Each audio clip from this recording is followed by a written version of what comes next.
தளபதி வந்தாரு கொத்து புரட்டா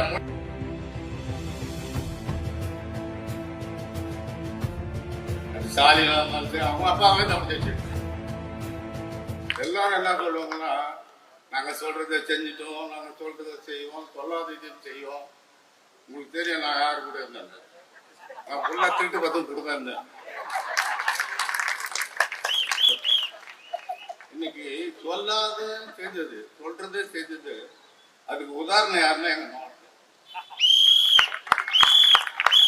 அவர் கூப்பிட்டு இங்க நிற்கும் போது சொல்றாரு, அவர் கூப்பிட்டு சிவாவை அணைச்சி இது மாதிரி ஒரு லோகத்துல ஒரு மனுஷனை பார்க்க முடியாது, சிவாவை அணைச்சி நான் பார்த்துக்கிறேன்.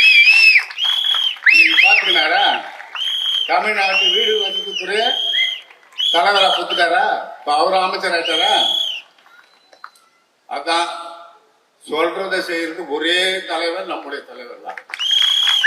அதே மாதிரி நம்முடைய நிதி அமைச்சர் அன்பு சகோதரர் மாதிரி அமைச்சர் நாங்கெல்லாம் படிச்சுக்கிட்டாரு. அவருக்கு ஒன்றும் சரியா நிதி அமைச்சர்லாம் ஒன்றும் தெரியாது. மனுஷன் எடுத்துமா விட்டா அசம்பிளியில கிழிச்சிட்டாரு. தமிழும் கிழிக்கிறாரு, இங்கிலீஷும் கிழிக்கிறாரு. பெரிய போரே நடந்துச்சு அசம்பிளியில. நான் 2006 2011 பாதி இருந்தேன்.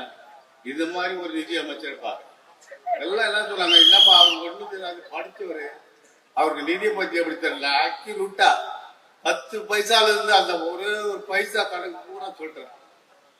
நீ நாட்டுல எவ்வளவு நிதி இருக்குது, எவ்வளவு செலவு பண்ணணும், என்ன சமாச்சாரம் கிளீனா புட்டு வச்சுட்டு கடைசியா கோவத்துல மைக்க கூட தட்டிட்டு உட்காட்டேன்.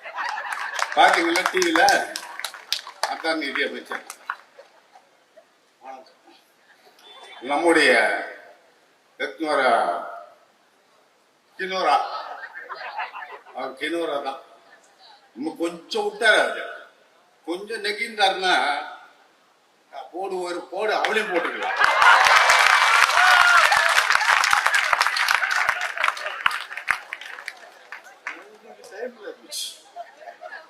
ஒரு 2 நாள் நான் உள்ள போய் வச்சுக்கிறேன். ஏன்னா எனக்கு பார்த்தேன் நான் ராஜா, எனக்கு 5 நிமிஷம் தான். தளபதி வந்தாரு, கொத்து புரட்டா முடிஞ்சிச்சு. நான் 5 நாள் ஜாலியா சுத்திட்டேன். பார்த்தா அவர் வந்தப்போ குளத்தூர் திருவி அணுகிறே அப்படி சும்மா ஜொலிக்குது.